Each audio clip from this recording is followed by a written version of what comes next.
Time now for Back Pages tonight here on Sky Sports News, bringing you a first look at the sports stories in the morning's newspapers. Joining us on the show, ESPN senior writer Mark Ogden and the Times chief sports reporter Martin Ziegler. Welcome to you both, gents. Let's quickly run through the back pages. Another busy day in Paris. Yi Whiz in the Mirror, their lead, the triathlon gold at the Paris Olympics. Alex and the women's rowers top the list of reasons why it was an Olympic day of celebration for Team GB. Also, Klopp says no to England and United Euro blow. Back page of the Express has the headline, Golden Wonders and rowers roar back to glory. Back page of the Times focusing on 15 magical minutes for Team GB when they won gold in the triathlon and then the rowing. And Wesley Fofana has said that his Chelsea teammate Enzo Fernandez is, quote, not racist. Sun also leads with the gold success in Paris and has the news of Lenny Yoro's injury for Manchester United and Manchester City's £2 million late fine. We'll tell you all about that in due course. Let's start with the Olympics and talk triathlon, though. Martin, back page of the Express, Golden Wonders. Alex Yi revealing that he was inspired to a miraculous Olympic gold medal by triathlon royalty Alistair Brownlee's pep talk. I suppose, Martin, triathlon's evidence that if you can see it, you can believe it, because there's a bit of a legacy now for Britain in this sport. Yeah, for sure. Slightly disappointed there's no Yee-haw headline so far. We've got a few. Obviously, Alistair Brownlee won in 2012 and 2016. His brother Johnny's got Olympic medals as well. And what Alex Yee said is that on the last lap he was trailing the New Zealander Hayden Wilde by a fair way, and Alistair Brownlee just shouted out in his broad Yorkshire tones, "Anything can happen on the last lap, mate," and then that sort of inspired him, and he ran him down and just beat him with not that long to go. It was an amazing race. Well, it was amazing finale, wasn't it, Mark? Back page of the Mirror, Yi Whiz, no Yee-haw. We'll hope Still Springs Eternal that might drop before we finish this show tonight on one back page. But Alex and the women's rowers top the list of reasons why it was an Olympic day of celebration for Team GB. But it was just guts and resilience, wasn't it? Incredible scenes. You had to feel, I suppose, for the New Zealand athlete Hayden Wilde, who was pipped at the final 20 metres or so. Yeah, you don't kind of expect a photo finish in a triathlon. I think we're all just glad the triathlon actually took place, because we were all worried about it becoming a duathlon because of the state of the river in Paris. So at least we got it over the line, and hopefully the athletes aren't suffering in 2 or 3 days for their experience of swimming in that river. But, you know, it had kind of feels a Super Saturday about it a little bit, you know, when the medals started to fall and just roll over. So, you know, 2 goals in the space of 15 minutes. Both with great kind of personal stories as well. You know, the triathlon, they were both roommates together back in their early careers, and, you know, they've got a relationship from way back when. And it was kind of poignant in a way that the two of them were crossing the line almost together. And obviously in the rowing, we know that, you know, Georgie Brayshaw was in a coma 15 years ago for 9 days, and she's been able to overcome that incredible kind of, you know, situation to win a gold medal at the Olympics. So they're sporting achievements, but they're also sporting achievements that have got great personal stories as well. I think that's what makes the Olympics so special. It's what draws everybody in. You know, none of us would claim to be experts at any of these sports beyond the, you know, football or maybe golf, but, you know, we kind of get drawn into it because of the personal stories, and those 2 gold medals today are pure Olympic stories.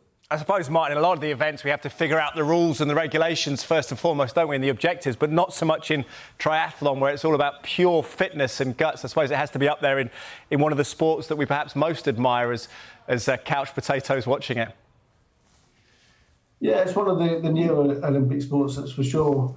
And yeah, it's absolutely draining. If you saw some of the footage of the athletes when they cross the finishing line, they had literally nothing left, and they were sort of retching, and it was quite something to watch, actually, because you could just see how much it had taken out of them. It's very hot, actually, I think, as well in Paris by that time, and it was physically incredibly demanding. Yeah, indeed it was. And we were lucky to have the event, I suppose, in a way. The back page of the Sun, I think we saw there, Yi or Alex Winnie the Pooh with tri-gold, while quad sculls glory. I can't really read out much of that Sun story. There's a few asterisks in there. But it was a relief, wasn't it, Mark? Probably for the organisers of the Paris Games, that the Seine was, I suppose, swimmable, first and foremost. Well, we don't know if it was swimmable. We just know that the event went ahead. So, like I said, I'd love to speak to some of the competitors to find out how bad it was, because they didn't have a backup plan, and that was the bad thing about this. That yes, Paris is what to show off the city, and it's an amazing city, but to not have a backup plan for a situation like this, whereby the weather can intervene. The athletes have trained years and years for this, and for the prospects of it suddenly possibly becoming a duathlon, when what if your strongest event is a swimming and you suddenly face with a cycling race and a running race? It's kind of farcical, really. There have been a few elements of Paris. It's been a great game so far, but there are also some farcical elements as well, and that is one of them. You can't. How can you go from a triathlon to a duathlon because the river's not clean? Thankfully, we didn't get to that stage, but we nearly did. And I think, thankfully it's been completed. But it's not good that Paris has had to have this situation where they didn't have a plan just in case the river wasn't clean enough to swim in. Absolutely, yeah. We're just glad it happened, weren't we? I suppose the rowing presumably would have gone ahead even if the bacteria test was failed. Martin, let's go to your paper, The Times, and the 15 magical moments. How special was the quadruple skull finish as well? Because that looked for a long time like the Netherlands were going to win gold, didn't it? Yeah, so this is a race over 2,000 metres, and the Netherlands were in front for 1,999 of those. So talk about getting your timing right. They literally won with their very last stroke, Britain. So, yeah, a brilliant achievement. But I think we should also say that it would have been pretty disappointing if they hadn't won, because they're the world champions. They were expected to win. They were the favourites. So how it happened was absolutely brilliant. But, I think it would have been disappointing if they hadn't got there too. Yeah, congratulations to Brayshaw, Anderson, Scott and Henry for that victory in the women's sculls. Let's talk football and ESPN, your publication. Mark, Jurgen Klopp not in for England, and I suppose because it's ESPN, also the US men's national team is mentioned. What did you make of Klopp's comments? He seemed to equivocate just a little bit from time to time in those quotes. Yeah, I think Jurgen Klopp today went on record with what people have close to have been saying for the last 3 or 4 weeks, that he's really not interested in working again for at least 12 months. He wants a year out.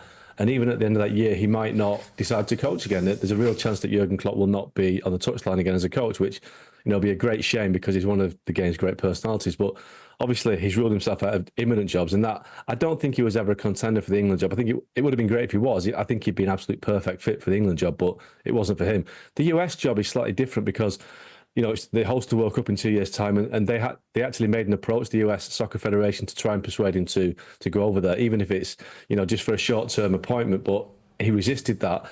But I do think it's interesting. He did say that he'll consider it again he'll consider his future, I should say, again in a few months' time. So maybe after a year, he's had a year out of the game, and that American job might just appeal in the sense that there's no pressure, in the sense, get out of the group at a home World Cup. You've got every advantage in your favour. It's a great sporting nation. And although the actual salary might not be huge, the earning potential off the field in the US for a superstar like Jurgen Klopp, it would be massive. And he would be on all the chat shows and all the, getting all the endorsements. I can see the American job appealing maybe in a year's time, but right now he's made it clear, definitely not returning this year, definitely not jumping back into a coaching job. So it's interesting to see what happens with Klopp, because, like I say, he's only young, 57. He's still got plenty of miles in the clock, but whether he wants to coach again, we'll have to wait and see. We certainly will have to wait and see. The US men's national team, potentially interesting to say. Jurgen Klinsmann, his countryman, I suppose, a precedent there, though. The Americans would hope for better, I guess. No offence to Klinsmann, if Klopp comes into the role. Back page of the Mirror, Martin, Klopp says no to England. Do you think when Klopp talks about energy and the importance of it, do you think perhaps he is tailor-made for tournament football? I'm not sure. I think he's someone who sort of has a distinctive way of playing, doesn't he? So I'm not sure tournament football is his strongest thing. I think actually he likes to build a team. So it's. But I do think he would have been a very, very tempting choice for England if he had been available. But I think he's made clear that he's not. I don't think the FA ever sort of expecting him to be in the frame. So. I do think I would be surprised, though, if he doesn't emerge somewhere in a few months' time, having had his break, having had his year out, and then perhaps having a little taste of something a bit different.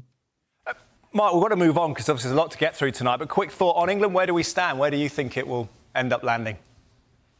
I think we're looking at Eddie Howe ideally, but his situation at Newcastle it still remains a little bit unclear in the sense that he wants assurances, and whether he's got them, we don't know yet. But I think if he gets those assurances, I think he'll stay at Newcastle. And if that's the case, I think you're looking at something like Graham Potter, because I think the FA are determined to have somebody that's come through the system at St George's Park, or an English coach that has come through the domestic system, I should say. So I think Graham Potter or Eddie Howe are the favourites, and that might not appease many fans who want a big name, but I think that's what the FA are looking at.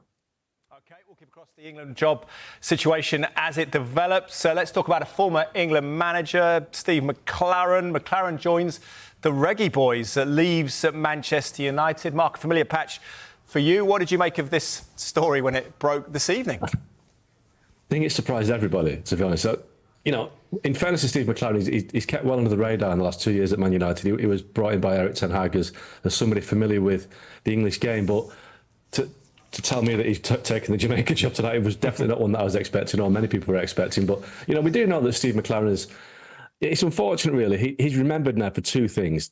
The Wally with the Brolly, obviously on the touchline with the England game against Croatia back in 2007, I think it was, and picking up a Dutch accent when he was managing in the Eredivisie.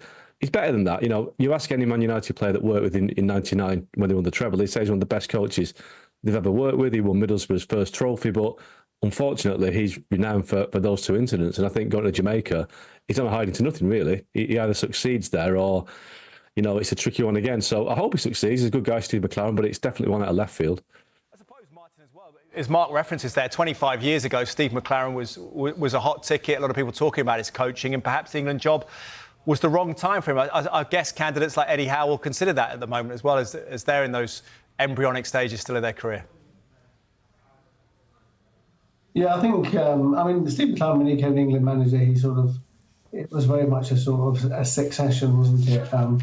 He perhaps hadn't had the sort of the experience that Eddie Howe's had at club management, and succeeded very well, I think, with the clubs he's had. But yeah, big surprise though for Steve McClaren. Good luck to him, and I look forward to him picking up a Jamaican accent.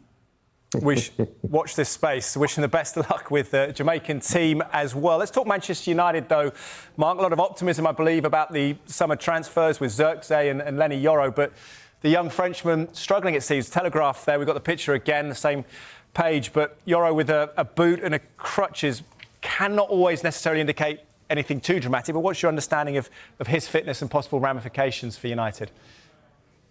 Yeah, you're right. Players nowadays wear a boot as a precaution for anything, so it could be absolutely nothing. But there is a fear that it might be a metatarsal injury. The dreaded metatarsal that we've not really heard of for many years. But 2 months out potentially, which is a massive blow for United. They brought him in as a big part of their future, so they'll be hoping it's not the case. But it's been over 4 or 5 days now. United aren't playing it down, so it would mean that United might have to go into the market again. Matthias de Ligt, Jared Branthwaite are two players they've been looking at, and Everton have obviously signed Jake O'Brien this week, who's potentially replacement for Branthwaite, so definitely keep an eye on the Branthwaite situation, but obviously United will hope that Euro's not as serious as it seems.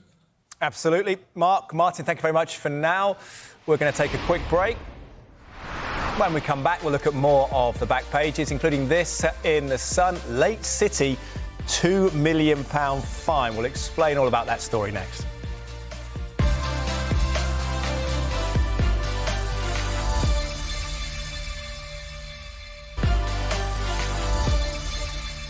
Welcome back. You are watching Back Pages tonight, and welcome back to ESPN senior writer Mark Ogden and The Times chief sports reporter Martin Ziegler. Martin, let's come to your paper and talk about Enzo Fernandez. A report by Hamza Khalik Lunat in your paper. Wesley Fofana saying that his Chelsea teammate Enzo Fernandez was not racist, but requires educating 2 weeks after Fernandez streamed a video of himself singing a discriminatory song. Could there be a positive to come out of this, Martin? Do you think if Fofana is able to help Fernandez be educated?